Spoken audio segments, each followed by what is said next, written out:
दोस्तों आज बात करेंगे दो बहुत ही इंटरेस्टिंग कंपनियों के बारे में। और दोस्तों दोनों कंपनी एसएमई कंपनियां हैं, लेकिन दोस्तों दोनों कंपनियों का जो ग्रोथ है वो काफ़ी शानदार है। और दोस्तों दोनों कंपनियां जिस तरीके से ग्रो करती हुई नज़र आ रही हैं, जिस तरीके का दोस्तों इन कंपनियों में पोटेंशियल नज़र आता है, जिस तरीके से इनका फ्यूचर नज़र आता है, उसको दोस्तों देखते हुए इन कंपनियों पर रिसर्च करना बनता है, इन कंपनियों पर स्टडी करना बनता है। तो दोस्तों वीडियो शुरू करेंगे, जानेंगे कि ये दोनों कंपनियां कौन कौन सी है और किस तरीके का इनका बिजनेस है। लेकिन दोस्तों उससे पहले एक इम्पॉर्टेंट डिस्क्लेमर देना चाहेंगे कि ये video just for study purpose के लिए, इंफॉर्मेशन पर्पस के लिए, मेरे तरफ से दोस्तों कोई बाय का या सेल का कॉल नहीं है। सबसे दोस्तों पहली कंपनी को देखेंगे, अगर आप लोग देखते हैं तो इसका बिजनेस काफ़ी इंटरेस्टिंग नज़र आएगा। ये कंपनी ऑटोमोटिव में काम करती हुई नज़र आती है। आप इंडस्ट्रियल में देखेंगे तो कंपनी इंडस्ट्रियल में भी काम करती हुई नज़र आती है। गेमिंग इंडस्ट्रीज में भी कारोबार इसका है। एरो स्पेस एंड डिफेंस में भी ये कंपनी काम करती हुई नज़र आ रही है। आईओटी एंड रोबोटिक्स को देखोगे तो ये वहाँ पर भी अपना काम करती हुई नज़र आती है। मेडिकल देखोगे, पावर देखोगे, टेलीकम्युनिकेशन देखोगे, तो कुल मिलाकर दोस्तों ये जो सारे सेगमेंट हैं, ये दोस्तों इंडिया के ग्रोविंग सेगमेंट है। ये इंडिया में काफ़ी तेज़ी से ग्रो करते हुए ये सारे सेगमेंट है। तो दोस्तों ये इन सारे सेगमेंट में कंपनी काम करती हुई नज़र आ रही है। तो कंपनी का बिजनेस काफ़ी स्ट्रांग नज़र आता है। कंपनी छोटी है, एसएमई कंपनी है, तो ऐसी कंपनियों में रिस्क भी बढ़ जाता है। लेकिन दोस्तों जो छोटी कंपनियां होती है वहाँ पर दोस्तों ग्रोथ का चांस भी काफ़ी ह्यूज ही नज़र आता है। और दोस्तों अगर आप कंपनी का बिजनेस देखेंगे, ऑटोमोटिव में ये क्या बनाती है, climate systems, on board charger, EV charger, battery control unit, battery management systems, EVs, जो ईवी के ऑटो रिक्शा होते हैं वो ये कंपनी बनाती है। तो कुल मिलाकर अगर आप देखेंगे ऑटोमोटिव में जो इनका प्रोडक्ट पोर्टफोलियो है वो काफ़ी स्ट्रांग है और काफ़ी फ्यूचरिस्टिक है। तो ये सारे सेगमेंट काफ़ी तेज़ी से फ्यूचर में भी ग्रो करते हुए नज़र आ सकते हैं। वहीं पर इंडस्ट्रियल एंड गेमिंग में देखेंगे तो जैसे आप देखेंगे monitoring system, pinball machine, industrial pump controller, HVAC, pressure switches.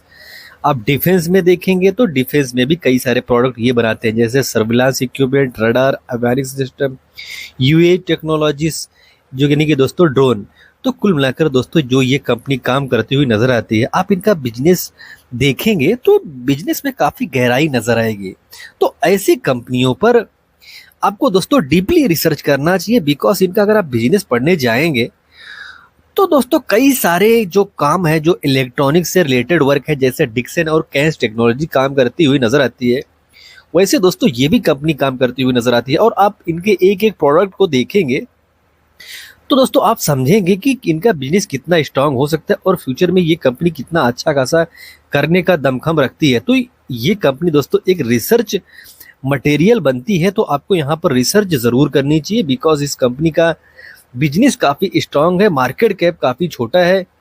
और देखिए कंपनी तो टॉप से कोई करेक्शन नहीं है, जहाँ पर जो बड़ी बड़ी कंपनियां टॉप से काफ़ी हैवी करेक्शन में है, जो एसएमई कंपनियां हैं, जो छोटी कंपनियां हैं, वो टॉप से पताल में जाती हुई नजर आई है। लेकिन दोस्तों इस कंपनी को देखेंगे तो ये कंपनी अपने 52 वीक हाई के आसपास खड़ी हुई है। उसका रीजन है दोस्तों ये कंपनी ग्रो जिस तरीके से करती हुई नजर आ रही है। आप 52 वीक का हाई देखेंगे 978 का है और करंट प्राइस देखेंगे 939 का है, यानी कि दोस्तों ये कंपनी अपने टॉप के आसपास ही खड़ी हुई नजर आती है। आप 52 वीक का लो देखेंगे तो 358 का है, यानी कि 52 वीक का लो काफ़ी नीचे है। और कंपनी का पी देखेंगे तो कंपनी का पी भी रीजनेबल नज़र आएगा। अब कुछ लोग बोलेंगे कि पी रीजनेबल कैसा हो सकता है, 55 का पी है तो रीजनेबल कैसा है। दोस्तों कोई भी ग्रोइंग कंपनी होती है, अगर वो जिस तरीके से ग्रो करती है उसको पी भी उसी हिसाब से मिलता है।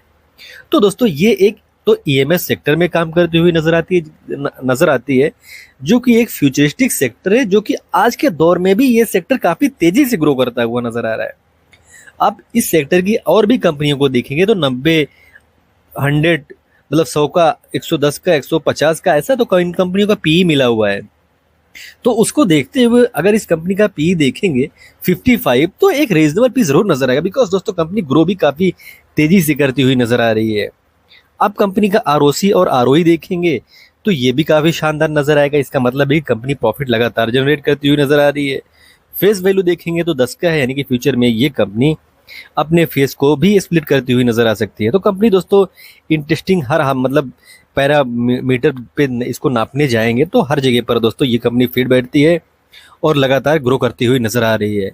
आप सेल्स देखेंगे कंपनी का, इनका दोस्तों जो एसएमई कंपनियां होती है इनका जो डेटा निकल कर आता है वो 6-6 महीने का रहता है। आप देखेंगे तो सेल्स में भी काफी शानदार ग्रोथ नजर आएगा। अगर आप नेट प्रॉफिट देखेंगे तो नेट प्रॉफिट भी दोस्तों इस कंपनी का कंसिस्टेंटली ग्रो किया है। और दोस्तों कंपनी का बैलेंस शीट देखेंगे तो ये भी काफी स्ट्रांग ही नजर आएगा। जैसे कि अगर आप देखते हैं कंपनी के पास 179 करोड़ का रिजर्व है, उसके मुकाबले में कर्जा कुछ भी नहीं है। यानी कि दोस्तों ये कंपनी एक डेप्थ फ्री कंपनी है और बिजनेस काफी स्ट्रांग ढंग से ग्रो करती हुई नजर आ रही है। आप कंपनी का टोटल लायबिलिटीज देखेंगे 93 करोड़ से 230 करोड़ हुआ, 260 करोड़ हो गया। यानी कि दोस्तों ये भी बढ़ती हुई ही नजर आ रही है।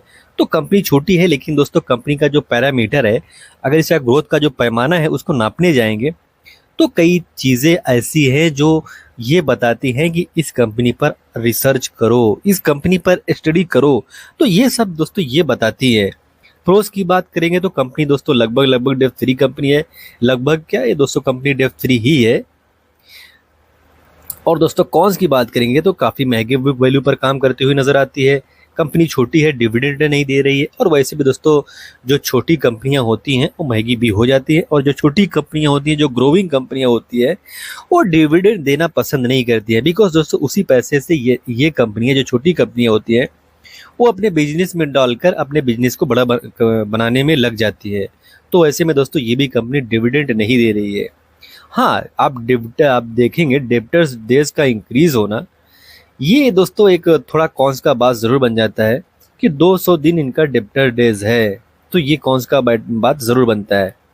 वहीं पर दोस्तों शेयर होल्डिंग पैटर्न देखेंगे तो एक और डेटा दोस्तों छोटी कंपनी में जो डेटा मार्क मतलब अवेलेबल रहता है पब्लिकली, उसको देखने जाएंगे तो बहुत ज़्यादा डेटा ऐसा इन कंपनियों पर अवेलेबल होता नहीं है, छोटी कंपनियों का।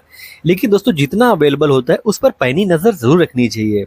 इस कंपनी का देखेंगे प्रमोटर के पास 71% का शेयर है। यानी कि दोस्तों प्रमोटर के पास काफ़ी अच्छी खासी होल्डिंग है, और छोटी कंपनी में प्रमोटर के पास मजबूत होल्डिंग होती है तो दोस्तों ये एक स्ट्रॉन्ग पॉइंट ज़रूर बन जाता है। बिकॉज दोस्तों छोटी कंपनी में रिस्क काफ़ी ज़्यादा होता है। आपको इनका हर एक क्वार्टर में देखना चाहिए कि प्रमोटर का जो शेयर होल्डिंग है उसमें क्या गिरावट हो रही है, नहीं हो रही है, एफआईज खरीद रहे, डीआईज खरीद रहे, पब्लिक खरीद रहे, कौन खरीद रहे हैं। तो आपको यहाँ पर चौकन्ना भी रहना होता है। प्रमोटर के पास देखेंगे तो 71% का होना ये बताता है कि कंपनी के जो प्रमोटर हैं वो अपनी कंपनी को लेकर काफी विश्वास मतलब जताते हुए नजर आ रहे हैं। वहीं पर एफआईज और डीआईज को देखेंगे तो उनके पास छोटी सी हिस्सेदारी है। अब मोस्टली हिस्सेदारी देखेंगे प्रमोटर और पब्लिक के पास ही देखने को मिलेगा। और कंपनी का रेवेन्यू देखेंगे किस सेगमेंट से कितना रेवेन्यू आ रहा है, तो ऑटोमोटिव से देखेंगे तो 81% का रेवेन्यू आएगा। ड्रोन से देखेंगे तो 3% का रेवेन्यू आता है। गेमिंग से 6.9% का रेवेन्यू आएगा। इंडस्ट्रियल से देखेंगे तो 56%। आईओटी एंड रोबोटिक्स से देखेंगे 17.9%। तो कुल मिलाकर दोस्तों ये जो कंपनी है मोस्टली इनका जो बिजनेस होता हुआ नजर आता है वो इंडस्ट्रियल से देखेंगे तो 56% का रेवेन्यू आता है। और दोस्तों और देखेंगे किस कंट्री से कितना रेवेन्यू निकाल रही है, तो यूएसए से देखेंगे तो 40% का रेवेन्यू ये कंपनी यूएसए से निकाल रही है। स्पेन से देखेंगे तो 8% के आसपास का रेवेन्यू आ रहा है। बाकी इंडिया से देखेंगे तो कंपनी का जो 51% का रेवेन्यू है, 51% का सेल्स है, वो इंडिया से आ रहा है। तो कुल मिलाकर दोस्तों ये कंपनी छोटी है लेकिन इंडिया में भी ग्रो करती हुई नजर आ रही है और यूएसए में भी अपने पाँव फैलाती हुई नजर आ रही है और मजबूती से फैला रही है। बिकॉज दोस्तों 40% का रेवेन्यू अगर यूएसए में कोई कंपनी करती है तो ये छोटा मोटा नहीं बोल सकते। बिकॉज दोस्तों कंपनी काफ़ी तेज़ी से ग्रो कर रही है।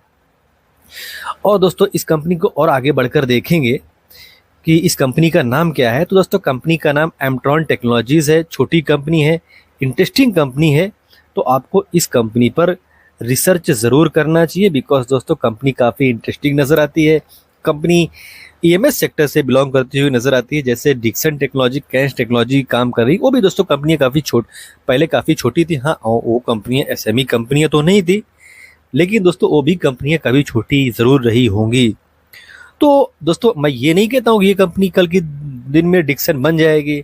हाँ, लेकिन दोस्तों इस कंपनी का जो बिजनेस है, जिस तरीके से कंपनी ग्रो कर रही है, जिस तरीके से कंपनी का बैलेंस शीट है, जिस तरीके से कंपनी का प्रोडक्ट पोर्टफोलियो है, जिस तरीके से कंपनी सेल्स कर रही है, जिस तरीके से प्रमोटर अपनी कंपनी पर विश्वास जताते हुए नजर आ रहे हैं, जिस तरीके से इनका बिजनेस का मॉडल है, उसको देखकर दोस्तों एक चीज जरूर अनुमान लगाया जा सकता है कि कंपनी इंटरेस्टिंग है, कंपनी रिसर्च मटेरियल है, कंपनी स्टडी करने लायक है। तो आपको यहाँ पर रिसर्च जरूर करनी चाहिए, बिकॉज दोस्तों कंपनी अच्छी खासी दिखती हुई नजर आती है। वहीं पर दोस्तों दूसरी कंपनी को देखेंगे तो दोस्तों ये भी कंपनी काफी सॉलिड है, इसका भी बिजनेस काफी स्ट्रांग नजर आएगा। आप देखेंगे इन्होंने असाइनमेंट कितना इन्होंने कंप्लीट किया है, 2000 मतलब 2000 प्लस इन्होंने असाइनमेंट कंप्लीट किया है। वहीं पर 100% देखेंगे 2017 से दोस्तों ये कंपनी 100% मतलब ग्रोथ करती हुई नजर आ रही है। ईयर बाय ईयर ग्रोथ देखेंगे 2017 से तो 100% के हिसाब से ग्रो कर रही है। क्या दोस्तों ये आप इमेजिन कर सकते हैं? और दोस्तों इमेजिन करना ही है तो दोस्तों छोटी कंपनियां ही ऐसा पॉसिबल करके देती है और छोटी कंपनियों में ही ऐसा ग्रोथ देखने को मिलता है। लेकिन दोस्तों छोटी कंपनियों में रिस्क भी उतना बड़ा होता है, तो ये भी आपको इमेजिन जरूर करना चाहिए। वहीं पर क्लाइंट रिटेंशन रेट देखेंगे तो 98% का है, यानी कि दोस्तों अगर ये कंपनी 100 क्लाइंट ऐड करती है तो दोस्तों 98 क्लाइंट ऐसे होते हैं जिनका जो बिजनेस मतलब रहता है वो रिटेन करती है, यानी कि साल भर में छोड़कर जाने वाले की संख्या काफी कम है। यानी कि 100 में लगभग 2 ही छोड़ के इनको जाते हैं, 98 क्लाइंट इनके पास ही रह जाते हैं। तो क्लाइंट रिटेंशन रेट इस कंपनी का काफी शानदार है। कंपनी का सेल्स देखेंगे तो कंपनी का सेल्स लगातार ग्रो हुआ है। आप देखेंगे सेल्स का ग्रोथ तो सेल्स का ग्रोथ देखने को मिलेगा। कंपनी का ऑपरेटिंग प्रॉफिट देखेंगे तो कंपनी का ऑपरेटिंग प्रॉफिट भी लगातार ग्रो हुआ है। कंपनी का नेट प्रॉफिट देखेंगे तो दोस्तों कंपनी का नेट प्रॉफिट भी ग्रो होता हुआ नजर आएगा। वहीं पर दोस्तों ईयर बाय ईयर देखेंगे सेल्स का ग्रोथ कितना है तो सेल्स में लगातार आप 2021 से देखेंगे ग्रो करता हुआ ही नजर आएगा। आप दोस्तों नेट प्रॉफिट देखेंगे तो नेट प्रॉफिट भी काफी शानदार ढंग से ग्रो करता ही जा रहा है। तो ये भी दोस्तों कंपनी इंटरेस्टिंग कंपनी बन जाती है। कंपनी का मार्केट कैप काफी छोटा है, यानी कि दोस्तों रिस्क काफी बड़ा है। छोटी कंपनियों में अगर किसी के पास बहुत ज्यादा पैसा रहेगा तो भगा भी सकता है। अगर टॉप पे भगा दिया और वहां पर अगर आप लोग मतलब पोजीशन बनाते हो तो रिस्क भी देखना पड़ सकता है, आप मुश्किल में भी पड़ सकते हो। इसलिए दोस्तों कोई भी डिसीजन लेने से पहले अपने फाइनेंशियल एडवाइजर से डिसीजन जरूर लीजिए, फाइनेंशियल एडवाइजर से सलाह जरूर लीजिए। और दोस्तों कंपनी का पीई देखेंगे तो 49 के आसपास का है और ये भी कंपनी टॉप से देखेंगे तो काफी अच्छा खासा है दोस्तों। करेक्शन में बहुत ज्यादा तो नहीं है लेकिन टॉप से करेक्शन है। वहीं पर 52 वीक का हाई देखेंगे तो 367 का है, यानी 52 वीक से हाई से तो काफी ऊपर ही नजर आएगी। और दोस्तों आरओई और आरओसी देखेंगे तो ये काफी शानदार है। शानदार बोले तो काफी ह्यूज है और 81% 62% के आसपास का आरओसी और आरओई होना ये दर्शाता है कि कंपनी दोस्तों प्रॉफिट जनरेट करती हुई बहुत मतलब नजर आ रही, काफी तेजी से जनरेट करती हुई नजर आ रही है। फेस वैल्यू दोस्तों इस कंपनी का भी 10 का है, यानी कि दोस्तों फ्यूचर में ये कंपनी अपने फेस को स्प्लिट भी करती हुई नजर आ सकती है। और कंपनी को देखेंगे तो दोस्तों कंपनी लगभग डेप्थ फ्री कंपनी नजर आती है। वहीं पर प्रोस और कॉन्स की बात करेंगे तो दोस्तों कंपनी ने अपना जो आप देखेंगे डेप्थ है उसको रिड्यूस करती हुई नजर आ रही है। अभी दोस्तों कंपनी लगभग डेप्थ फ्री हो चुकी है और आरओई का जो रिकॉर्ड रहा है ये 3 सालों का 70.9% का रहा है। वहीं पर कॉन्स की बात करेंगे तो काफी महंगे बुक वैल्यू इस पर काम करती हुई नजर आ रही है। ये भी कंपनी अपने निवेशकों को डिविडेंड नहीं दे रही है। डिप्टर डेज देखेंगे तो 154 डेज का है। वहीं पर वर्किंग कैपिटल का देखेंगे तो ये भी इंक्रीज हो रहा है, तो ये भी एक कॉन्स की बात जरूर बन जाती है। तो दोस्तों प्रोस भी है तो कॉन्स भी जरूर है। आप प्रमोटर के पास देखते हैं तो 63% के आसपास का शेयर है। आप एफआईज के पास देखते हो तो 2% 1.5% के आसपास का शेयर है। लेकिन दोस्तों डीआईज को देखते हैं तो 8% से ज्यादा का हिस्सेदारी डीआईज का है। तो ये चौंकाता जरूर है, बिकॉज दोस्तों कंपनी का मार्केट कैप 500 करोड़ के आसपास का है और इतनी छोटी कंपनी में अगर डीआईज इतना बड़ा पोजीशन बनाते हैं तो दोस्तों कुछ बात जरूर हो सकती है। तो यहाँ पर आपको रिसर्च जरूर करनी चाहिए ये भी कंपनी पर। आप दोस्तों पब्लिक के पास देखेंगे तो 26% का शेयर है, तो कंपनी इंटरेस्टिंग नजर जरूर आती है। वहीं पर दोस्तों कंपनी के बिजनेस के बारे में बात करेंगे तो दोस्तों ये कंपनी इंडिया और इंटरनेशनल क्लाइंट को सर्विस प्लस ट्रेनिंग देती है। बैंकिंग में देखेंगे, एनबीएफसीज में देखेंगे, मैन्युफैक्चरिंग में देखेंगे, हेल्थ केयर में देखेंगे, एविएशंस में देखेंगे, आईटीज, एजुकेशन और गवर्नमेंट सेक्टर को दोस्तों ये कंपनी सर्विस भी देती हुई नज़र आती है। तो दोस्तों इस कंपनी पर आपको रिसर्च ज़रूर करनी चाहिए। इंटरेस्टिंग ढंग से दोस्तों ये कंपनी ग्रो करती हुई नज़र आ रही है और इनका प्रोडक्ट पोर्टफोलियो देखेंगे तो ये भी काफ़ी मजबूत ही नज़र आएगा। तो एक इंटरेस्टिंग दोस्तों कंपनी ज़रूर बन जाती है, तो आपको रिसर्च ज़रूर करनी चाहिए। और दोस्तों इसका अगर आप रेवेन्यू देखेंगे, कहाँ से कितना रेवेन्यू निकाल रही है, तो सर्विसेज से देखेंगे तो 84% का रेवेन्यू निकाल रही है, ट्रेनिंग से देखेंगे तो 16% का रेवेन्यू निकाले, डोमेस्टिक से देखेंगे 84% का रेवेन्यू आ रहा है, वहीं पर इंटरनेशनल से देखेंगे तो 16% का रेवेन्यू आता है। और मेजर मार्केट इनका दोस्तों गुजरात में फैला हुआ है, महाराष्ट्र में 22% का है, यूएई में देखेंगे यहाँ पर भी ये कंपनी फैली है, यूएसए में भी ये कंपनी फैली है, केनिया में भी ये कंपनी फैली है। तो दोस्तों ये ऐसा नहीं कि इंडिया में काम करती हुई नजर आती है, इंडिया के बाहर भी ये कंपनी फैलती हुई नजर आई है। प्राइवेट क्लाइंट को देखेंगे 99.5% जो क्लाइंट है वो प्राइवेट है। वहीं पर गवर्नमेंट क्लाइंट को देखेंगे तो गवर्नमेंट भी क्लाइंट इनके पास है, लेकिन गवर्नमेंट क्लाइंट काफ़ी कम है। तो दोस्तों किस इंडस्ट्री से कितना ये कंपनी रेवेन्यू निकालती हुई नजर आई है इसको देखते हैं। तो आईटी से 36% का रेवेन्यू ये कंपनी निकाल रही है, वहीं पर एजुकेशन से 17% के आसपास का, बीएफएसआई से 18% के आसपास का, मैन्युफैक्चरिंग से 10% के आसपास का, कंसल्टेंसिंग से देखेंगे तो 8.5% का रेवेन्यू निकाल रही है, वहीं पर अदर से देखेंगे तो 9% के आसपास का रेवेन्यू निकाल रही है। यानी कि दोस्तों कंपनी का प्रोडक्ट पोर्टफोलियो काफ़ी मजबूत है, काफ़ी स्ट्रांग है। कंपनी छोटी है लेकिन दोस्तों कंपनी ग्रो करती हुई नजर आ रही है। वहीं पर देखेंगे टॉप कंसंट्रेशन देखेंगे कि कितने क्लाइंट्स के ऊपर इनकी डिपेंडेंसी है।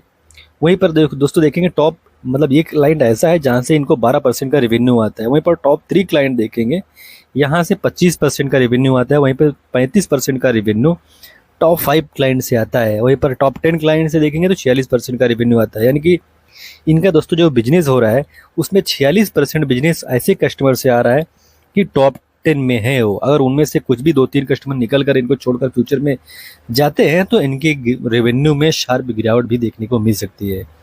तो दोस्तों कंपनी इंटरेस्टिंग है। कंपनी का नाम की बात करेंगे तो tech defence cyber security limited company का नाम है।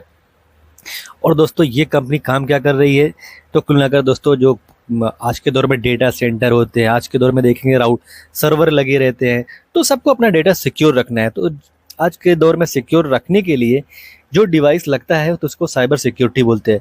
तो दोस्तों उसी सेक्टर में ये कंपनी काम करती हुई नजर आती है कि डेटा जो रहता है उसको ये सिक्योर करने का काम करती हुई है नजर आती है। जैसे मान लीजिए आपका घर है, घर में कोई ताला मार कर रखता है तो वो ताला मारने वाली बात यही है, यही कंपनी का काम करती हुई नजर आती है। बिकॉज दोस्तों आज के दौर में दुनिया का अगर इंटरनेट देखेंगे तो एक जगह से दूसरी जगह पर कनेक्टेड है, तो वो कोई भी यहाँ से घुसकर अमेरिका में कुछ भी खलबली मचा सकता है। तो ऐसे में दोस्तों वो जो लॉक करने वाला सिस्टम होता है वो लॉक करने के लिए, यानी मेरे पास कुछ डेटा है, मेरा डेटा बाहर ना जाए, तो ऐसे में दोस्तों ये साइबर सिक्योरिटी वाली जो कंपनियां होती हैं उनका वो बिजनेस मिलता है, उनको काम मिलता है कि मेरा डेटा कोई बाहर से एक्सेस ना कर पाए, यानी कि वो लॉक लगाकर वहाँ पर रख देती है। तो ये भी फ्यूचर में बिजनेस काफ़ी तेज़ी से ग्रो करता हुआ नज़र आ सकता है। तो आपको यहाँ पर रिसर्च जरूर करनी चाहिए। वहीं पर दोस्तों इस कंपनी में देखेंगे विजय केडिया सर के पास भी काफ़ी बड़ा पोजीशन है। तो आपको ये चीज़ देखना होगा कि विजय केडिया सर ने कुछ तो रिसर्च किया होगा, कुछ तो स्टडी किया होगा जो इस कंपनी में पोजीशन बनाकर रखे हुए है। हालांकि दोस्तों किसी भी बड़े निवेशक को देखकर आपको कोई डिसीजन लेने की जरूरत नहीं होती है, बिकॉज ऐसी कंपनी में कब बड़े निवेशक निकल कर भाग जाएं आपको पता भी नहीं चलेगा। तो दोस्तों कंपनी छोटी है, दोनों कंपनियां दोस्तों छोटी है, लेकिन दोनों कंपनी का जो बिजनेस है वो काफ़ी स्ट्रॉन्ग नजर आता है। तो आपको इन दोनों कंपनियों पर रिसर्च ज़रूर करनी चाहिए, इन दोनों कंपनी पर स्टडी ज़रूर करनी चाहिए। और दोस्तों एक डिस्क्लेमर देना चाहेंगे, I am not specialist advisor. कुछ बात हासिल करते हो उससे पहले अपने फाइनेंशियल एडवाइजर से बात कीजिए, डिस्कस कीजिए, सलाह कीजिए। दोस्तों देने की कॉल लीजिए। आपको वीडियो इन्फॉर्मेटिव लगी हो तो वीडियो को लाइक कमेंट शेयर करें और चैनल को सब्सक्राइब ना किया तो सब्सक्राइब भी जरूर कर ले। मिलते हैं दोस्तों किसी नए वीडियो नए टॉपिक के साथ, तब तक के लिए हैप्पी इन्वेस्टिंग।